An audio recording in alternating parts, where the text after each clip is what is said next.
Doctors, when did you realize your hospital was hiding something dark? Mrs. Irwin grabbed my arm, complaining about a horrible smell in her room for 3 days straight. Dr. Fowler, please. The smell is getting worse. It's like something died in here.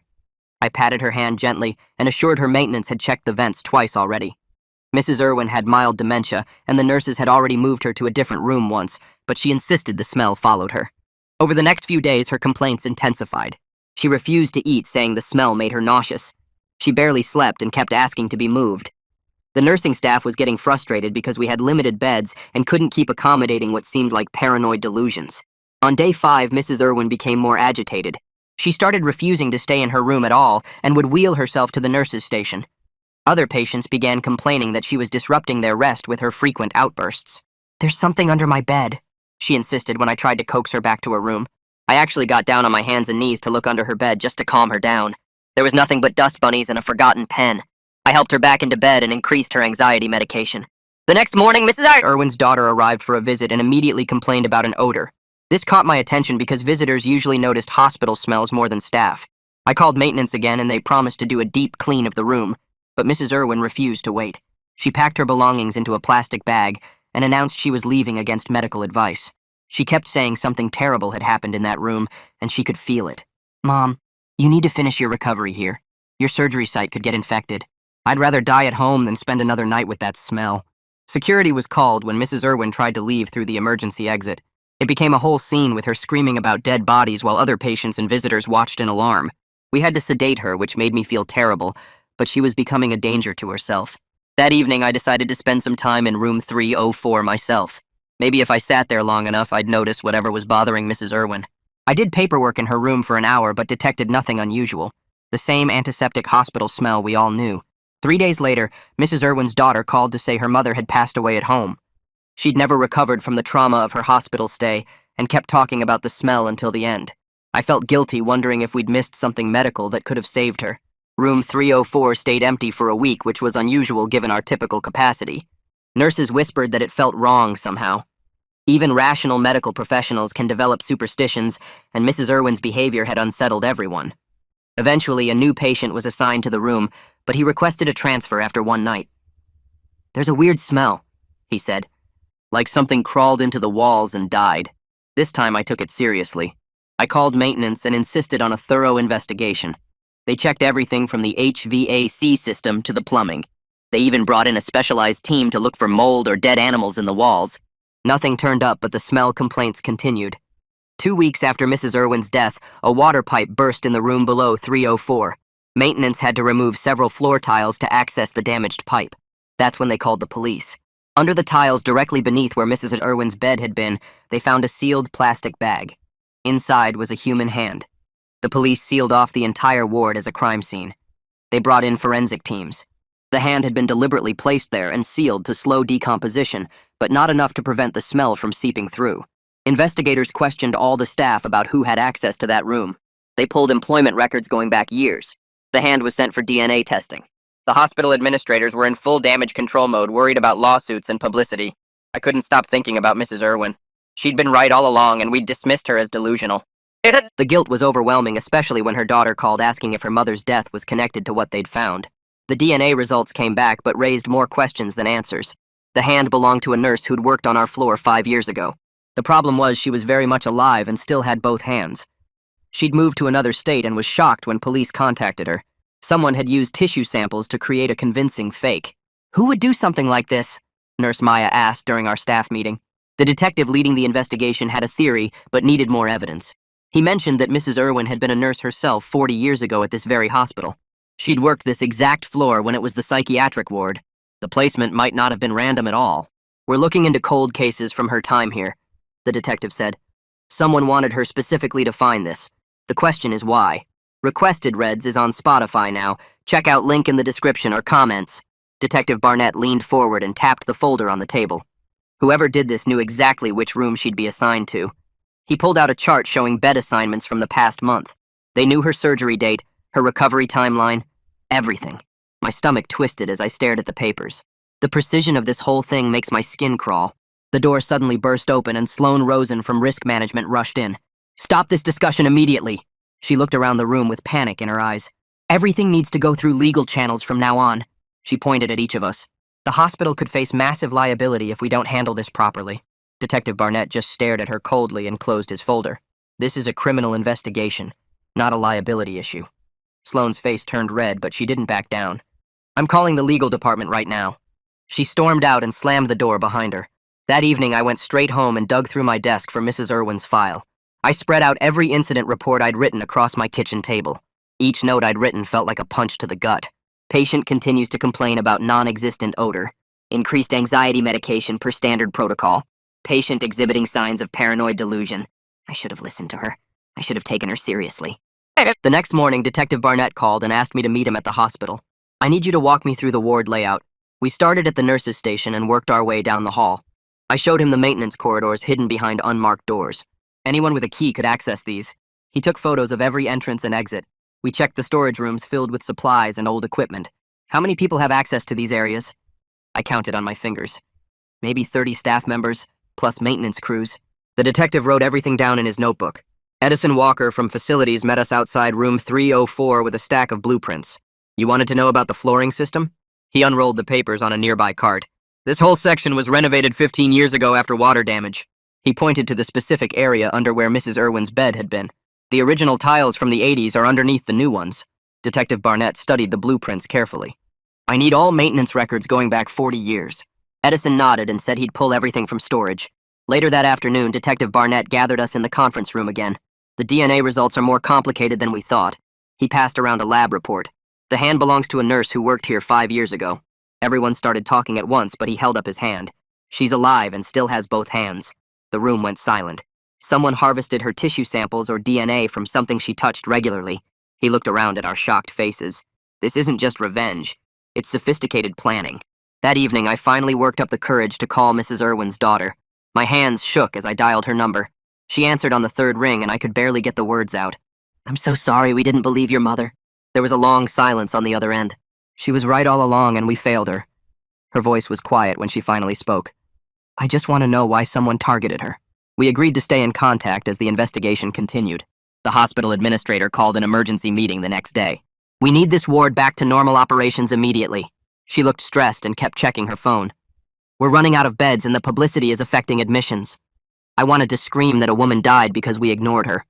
Patient safety should be our priority, not bed counts. She glared at me and continued with her presentation about damage control. That night I couldn't sleep, so I went back to room 304. The crime scene tape was gone, but the room still felt wrong. I sat on the edge of the empty bed frame and tried to understand what Mrs. Irwin experienced. The ventilation system hummed softly above me. I noticed small scratches on the floor tiles I'd never seen before. The room felt heavy with the weight of what happened here. Something terrible had occurred in this space, and Mrs. Irwin had sensed it. The next morning, Nurse Maya pulled me aside in the hallway. I've been hearing things from the older staff. She looked around to make sure no one was listening. About the psychiatric ward days. She mentioned restraint deaths that were never properly investigated. Patients who just disappeared from the records. Her voice dropped to a whisper. One nurse said they used to keep problem patients in room 304 for weeks at a time. The stories made my blood run cold. Nobody wanted to work that room back then. The stories made my blood run cold. 2 days later, Detective Barnett showed up at the nurses' station asking for Edison Walker. He wanted to see how the building looked back when it was a psychiatric ward. Edison arrived 20 minutes later, carrying a ring of old keys, and led us down to the basement storage area where they kept the original architectural plans. The storage room smelled like mold and old paper. Edison pulled out tube after tube of rolled blueprints until he found the ones from 1962. We spread them across a dusty table, and Detective Barnett took photos with his phone. Room 304 had thick walls marked as reinforced concrete, and there was a special observation window drawn into the plans. Edison pointed to the bolt marks on the floor diagram showing where the restraint bed would have been secured. The detective measured the placement against his notes, and everything matched where we found the hand. That afternoon, my phone buzzed with an email from Sloane Rosen marked urgent and sent to all staff. She wrote that nobody was allowed to talk to police without a hospital lawyer present, and anyone who did would face immediate suspension. The nurses at the station were reading it too, and everyone looked nervous. Maya whispered that Sloane had been making calls all morning to the legal department. The next morning, Edison brought the blueprints to my office and spread them out on my desk. He showed me how room 304 used to have a reinforced door frame designed to withstand patient violence, and the observation window let staff watch without entering.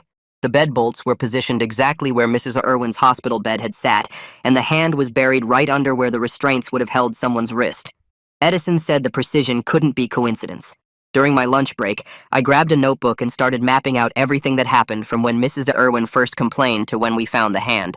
I wrote down dates and times and who was working each shift. The timeline showed her complaint started exactly 3 days after she was admitted to room 304. Someone knew she'd be placed there and planted the hand just before her arrival. The pattern was too perfect to be random. I tracked down the new patient who'd complained about the smell before his discharge. He was packing his belongings when I knocked on his door. I asked him to describe what he smelled, and he said it was sweet and rotten like meat left in the sun. That was exactly how Mrs. Irwin had described it. He said the smell got stronger at night and seemed to come from below the bed. His validation of her experience made my chest tight with guilt. Detective Barnett called a meeting that evening and revealed the hand wasn't even real human tissue. It was a sophisticated prosthetic made from medical-grade silicone, but someone had seeded it with actual DNA to fool the initial tests. Creating something like that would take serious medical knowledge and access to lab equipment. He said whoever did this had deep connections to the hospital and planned everything months in advance. Edison offered to show me the maintenance tunnels the next day so I could understand how someone accessed the space under 304. We met at 7 in the morning before the day shift arrived. He led me through a door marked "Authorized Personnel Only" and down metal stairs into the subfloor. The tunnels were narrow and filled with pipes and electrical conduits. Edison had to duck to avoid hitting his head on the low ceiling. We followed the main corridor until we reached the section under the patient rooms. Edison showed me 3 different access points someone could use to reach the space under 304 without being seen. The security cameras didn't cover any of these entrances. Someone who knew these routes could move through the building completely undetected. That afternoon, Sloan called me to her office and closed the door behind us. She sat behind her desk and started listing all the ways this investigation could destroy the hospital. She mentioned lawsuits that could reach millions and how the publicity would make people afraid to come here for treatment. Then she brought up 3 previous complaints the hospital had quietly settled over the years. She said getting too involved in this investigation would end my career here. Her hands were shaking as she talked, and I could see how desperate she was to contain this situation. Detective Barnett stopped by my office later with more information about the placement. He'd been studying the old psychiatric ward records and found that the plastic bag was buried exactly where the seclusion bed's restraint bolts would have been. Someone knew the precise historical layout down to the inch. He said this felt like a message about something specific that happened in that exact spot 40 years ago. The killer wanted us to make this connection. After the detective left, I walked down to the pathology lab looking for Kira McLean. She was alone processing tissue samples when I knocked on the doorframe. I asked if she could help me understand how someone could create such a convincing fake hand with embedded DNA. She dropped the slide she was holding and it shattered on the floor. While she cleaned up the glass, she said she'd look into what materials and techniques someone would need, but she had to be careful about it. Something about the way she avoided eye contact made me think she knew more than she was saying. 2 days later, Mrs. Irwin's daughter called me at work just as I was finishing my morning rounds. She sounded tired and said she'd been going through her mother's old things from her nursing days. She told me her mom had worked the psychiatric ward here in the 80s and kept journals about it. Her voice got quiet when she described entries about patients being tied down for days at a time. She said her mother wrote about the screams that echoed through the halls at night. The worst part was how her mom never spoke up about what she saw happening. She'd written about feeling like a coward for staying silent when doctors gave too much medication. Mrs. Irwin's daughter said her mom carried that guilt for 40 years until she died. After hanging up, I walked straight to medical records and filled out a formal request for all incident logs from room 304. The clerk behind the desk looked confused when I asked for records going back to when it was a seclusion room. She said those would be in deep storage and might take weeks to pull, but she'd start the process. I signed every form she gave me and made copies for myself just to be sure. That afternoon, Edison found me in the cafeteria and sat down with his lunch tray looking worried. He'd been thinking about the building's history and remembered something from 20 years ago. There'd been a huge flood in that wing when old pipes burst during winter. The whole floor had to be gutted and rebuilt over several months. He said crews had access to everything during reconstruction, including spaces that were usually sealed off. Someone could have hidden things or moved evidence during all that chaos. He pulled out his phone and showed me photos from the hospital newsletter about the flood damage. The next morning, Detective Barnett called to update me on his investigation progress. He'd been interviewing long-term staff and found a nurse who'd worked here 35 years. She told him about a patient who died in the early 80s under weird circumstances. The official report said natural causes, but nurses whispered it was from too many restraints and sedatives. She said nobody dared ask questions because you'd lose your job for challenging doctors back then. Detective Barnett said he was tracking down more people from that time period. Later that day, Sloane cornered me in the hallway and pulled me into an empty exam room. Her face was red and she was breathing hard like she'd been running. She said she'd heard I was trying to contact retired staff and that could get me fired immediately. She kept saying the hospital had procedures and I was violating them by doing my own investigation. She grabbed my arm and said old employees might say things that weren't true just to get attention or money. I could tell she was scared about what they might reveal from the past. That evening, I stayed late reviewing employee records and made an interesting discovery. The nurse whose DNA was on the fake hand had actually worked in room 304 all the time during her shifts. She'd been assigned to that room more than any other nurse on the floor. Someone had picked her tissue specifically to connect her to that exact space. The person who did this knew every detail about staff assignments and room histories. The next day, Kira stopped by my office looking nervous and closed the door behind her. She explained how someone could put DNA onto a fake surface to trick forensic tests. She said you'd need special equipment and chemicals that only labs would have. Her hands were shaking as she described the process and how much planning it would take. She kept looking at the door like she was afraid someone would walk in and hear us talking. She said whoever did this had to have access to the pathology lab and know exactly what they were doing. After she left, I spent hours searching through old employee directories until I found Lori Bellamy's contact information. She'd been a psychiatric nurse here in the 80s and might remember Mrs. Irwin. I called her number and at first she didn't want to talk to me at all. But when I mentioned Mrs. Irwin's name, she got quiet and then agreed to meet me for coffee. We met at a diner downtown the next morning where nobody from the hospital would see us. Lori was in her 70s with gray hair and tired eyes that had seen too much.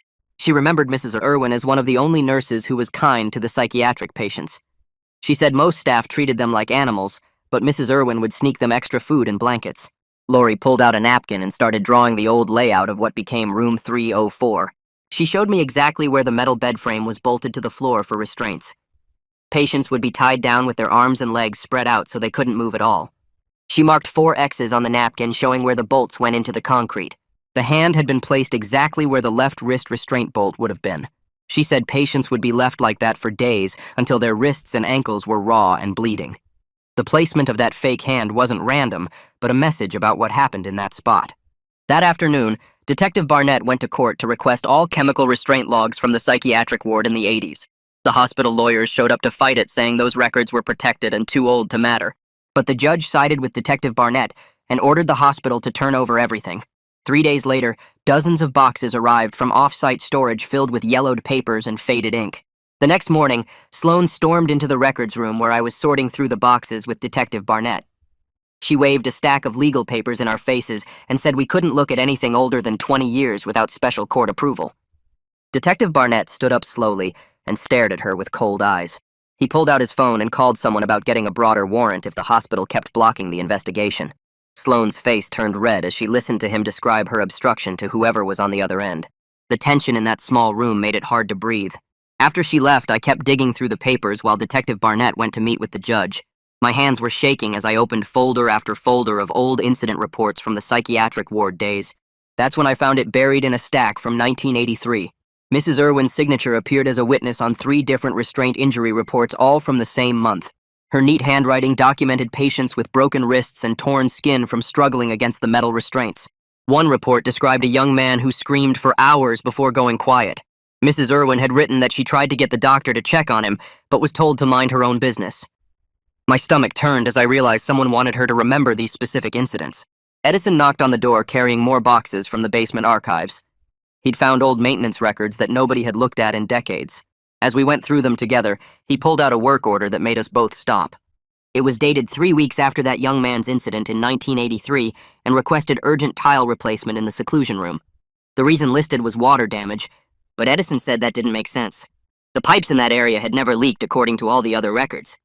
Someone had torn up that floor for a different reason and covered their tracks. Detective Barnett came back with his expanded warrant and immediately started taking photos of everything we'd found. He pointed out something I hadn't noticed about the timing of the planted hand. The smell had been perfectly calibrated to be strong enough for Mrs. Irwin to notice, but not so bad that maintenance would tear up the floor right away. Whoever did this wanted her to suffer for days with that smell, knowing something was wrong but being unable to prove it. The cruelty of it made me feel sick. During my lunch break, I found myself sitting with one of the older nurses who'd worked here for 20 years. I told her I was thinking about leaving medicine because I couldn't trust myself anymore after what happened with Mrs. Irwin. She grabbed my hand and said making mistakes was how doctors learned to be better. But the guilt was eating me alive, and I couldn't shake the feeling that I'd killed Mrs. Irwin by not believing her. Later that afternoon, Mrs. Irwin's daughter called and asked if she could bring me something. She arrived an hour later with a cardboard box full of her mother's old nursing things. Inside were shift calendars and handwritten notes from the 80s, along with photos of the staff back then. One journal entry from 1983 made me stop breathing for a moment. Mrs. Irwin had written about a young patient who begged not to be restrained again right before he died. She described his voice as desperate, and how she'd never forgotten the sound of his crying. The entry was dated the same week as those injury reports I'd found. I spent the rest of the day cross-referencing the dates and patient codes in the various records. Patient 304-83 kept appearing in different documents, always with vague notes about behavioral issues. The medication logs showed he'd been given massive doses of sedatives in his final days. The death certificate said natural causes, but the drug amounts would have killed anyone. This was murder hidden behind medical treatment. The next morning, Sloan called me into her office and told me I was removed from patient care immediately. She said it was for my own protection while the investigation continued, but I knew she just wanted me away from the ward. She assigned me to administrative work in the basement filing old insurance claims. My medical career was hanging by a thread, and we both knew it. Detective Barnett found me in the basement that afternoon and closed the door behind him. He told me to get a lawyer immediately and protect myself legally. He said someone on current staff was definitely involved based on the evidence patterns. He promised to keep sharing updates with me, but warned that I couldn't trust anyone in the hospital anymore. As he left, he mentioned plans to subpoena even more records from the pathology department. 2 days later, Kira from the lab stopped by the basement looking nervous and pale. She mentioned finding weird discrepancies in the old pathology inventory from 1983, including a specimen jar that was mislabeled.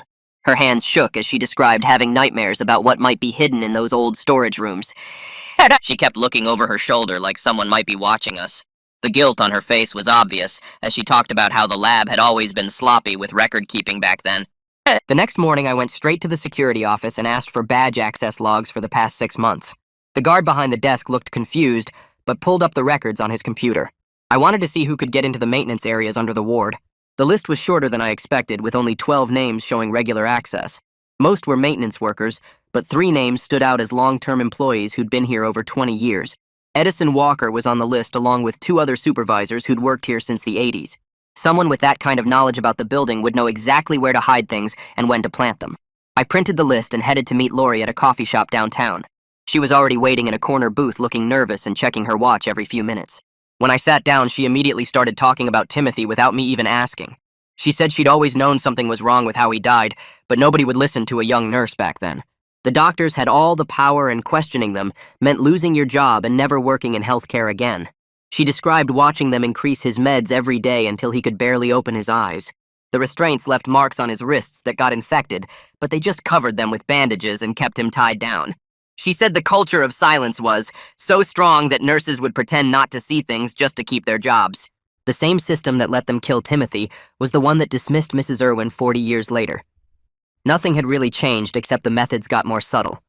Detective Barnett called while I was driving back to the hospital and told me he'd found something weird about the security system. The new electronic badges were supposed to be foolproof, but there was a gap in coverage. Anyone with an old master key from before the digital upgrade could still access certain areas without leaving an electronic trail. He'd checked the records and found that several veteran employees had never turned in their old keys when the system changed. The hospital just assumed everyone would use the new badges and forgot about the physical locks that still worked. This explained how someone could get to the subfloor without showing up on any logs. I sat in my car in the parking garage thinking about the DNA on that fake hand. It hit me that the hospital kept old employee health screening samples in the pathology archive for research purposes. Anyone with access to those files could harvest genetic material from dozens of former staff members. Blood samples, hair follicles, even saliva swabs from TB tests were all stored down there. The person who did this had probably been collecting materials for years, waiting for the right moment. Edison found me in the basement filing room that afternoon and closed the door behind him. He'd been mapping the building's service areas and discovered something nobody else knew about. There was a crawl space that connected directly to the area under room 304 with no cameras or security monitoring at all. It was part of the original construction from the 1940s and wasn't on any current blueprints. Someone who knew about that passage could move through the building like a ghost, planting evidence wherever they wanted. The entrance was hidden behind a utility panel that looked sealed but actually opened with the right tool. Detective Barnett got his warrant approved faster than expected and arrived with a team to search the pathology archive. The judge had agreed that something systematic was going on that required full investigation. Box after box of preserved samples came out of storage, some dating back 50 years.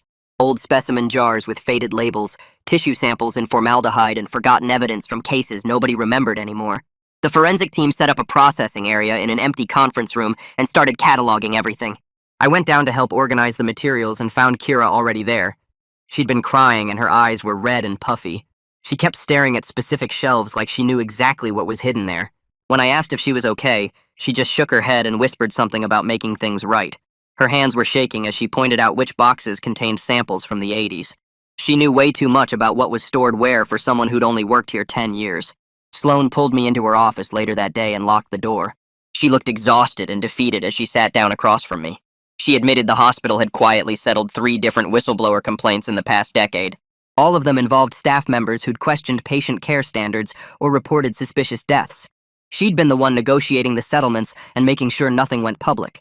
Each time she convinced herself she was protecting the hospital's reputation, but really, she was just enabling more cover-ups. The same culture that killed Timothy and dismissed Mrs. Irwin was still alive because people like her kept protecting it.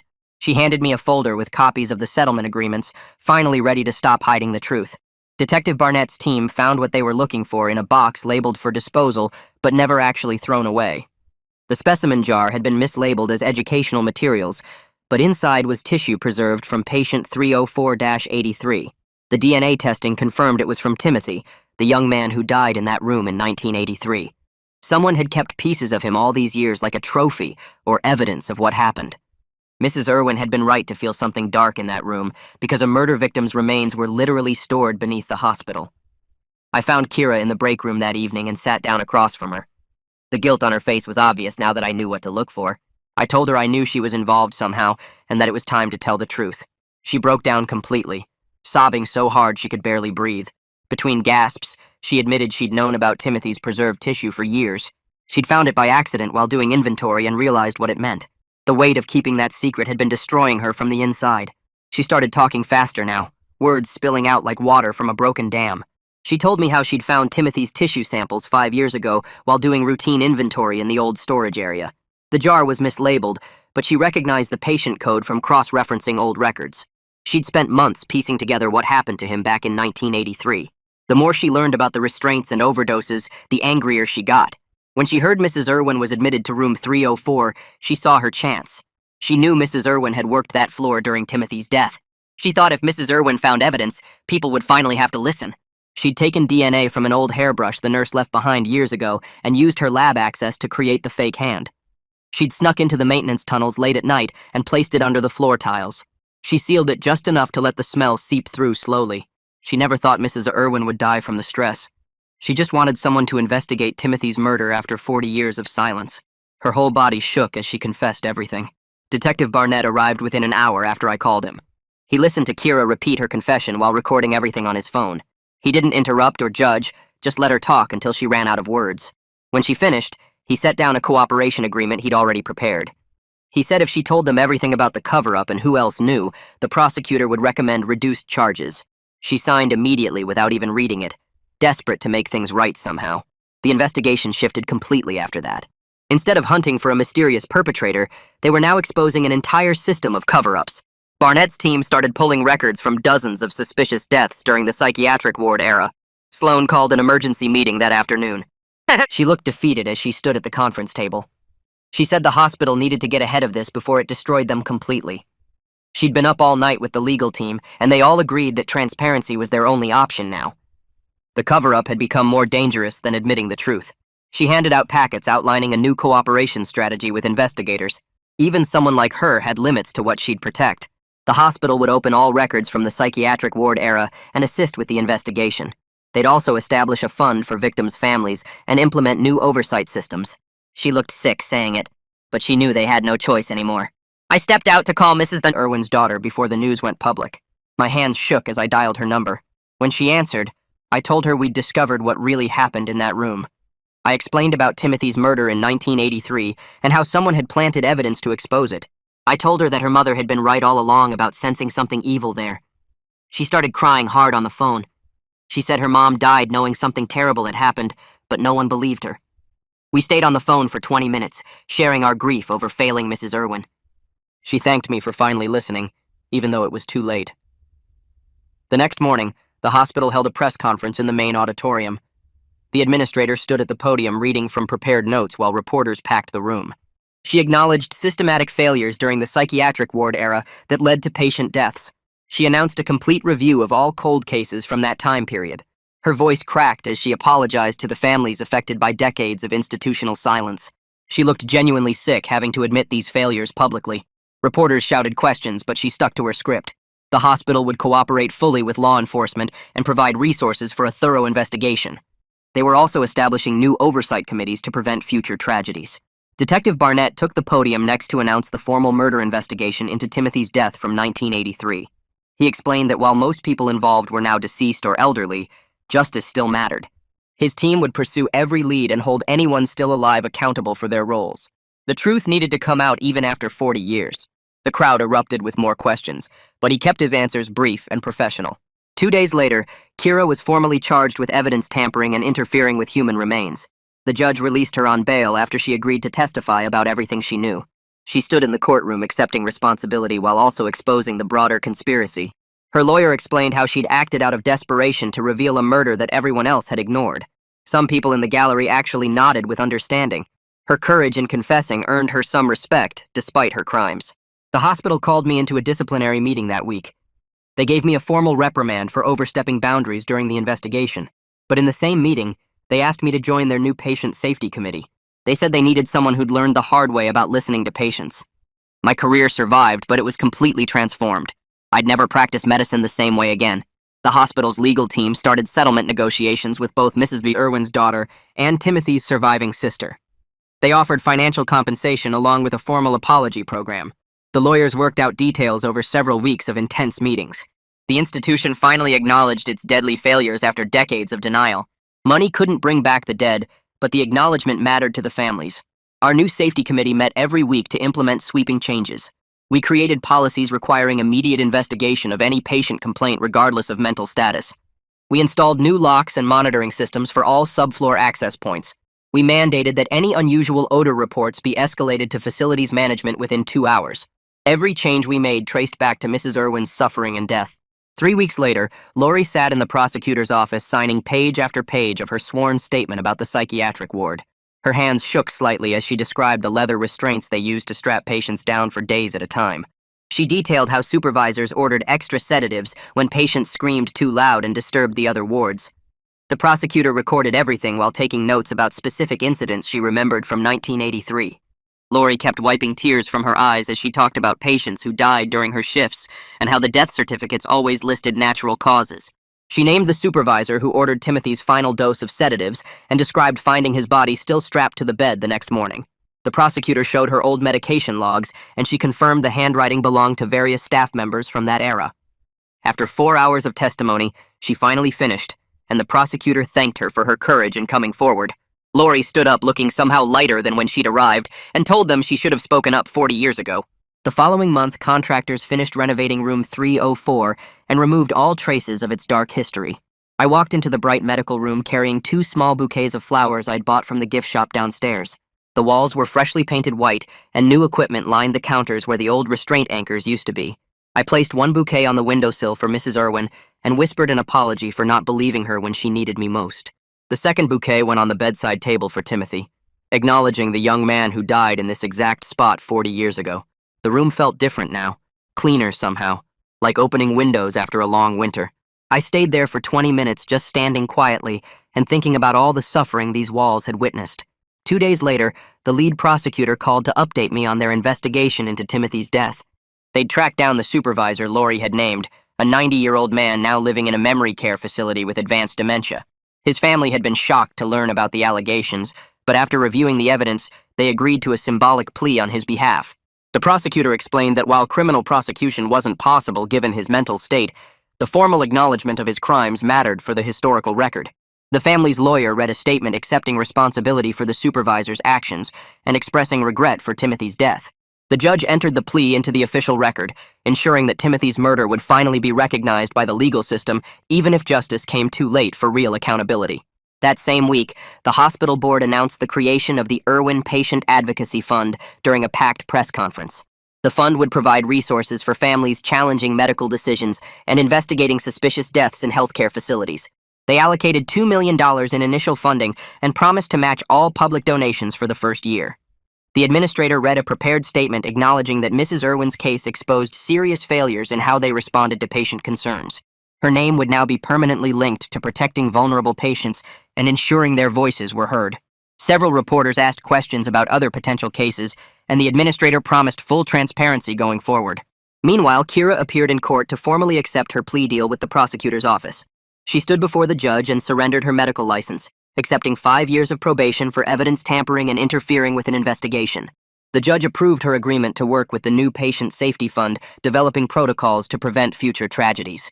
Kira's voice cracked as she apologized to Mrs. Irwin's family and promised to spend the rest of her career making amends for her actions. The prosecutor noted that her early cooperation and genuine remorse had influenced their decision to avoid jail time. After the hearing, Kira immediately started working with the fund to create new training materials about recognizing and reporting suspicious deaths.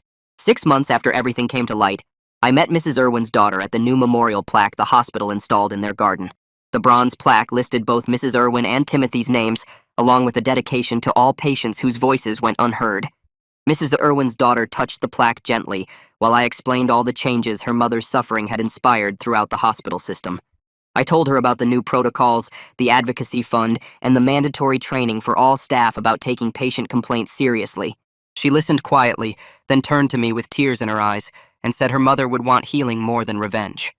We stood together in the garden for a long time, both of us processing our grief and finding some small comfort in knowing the truth had finally come out.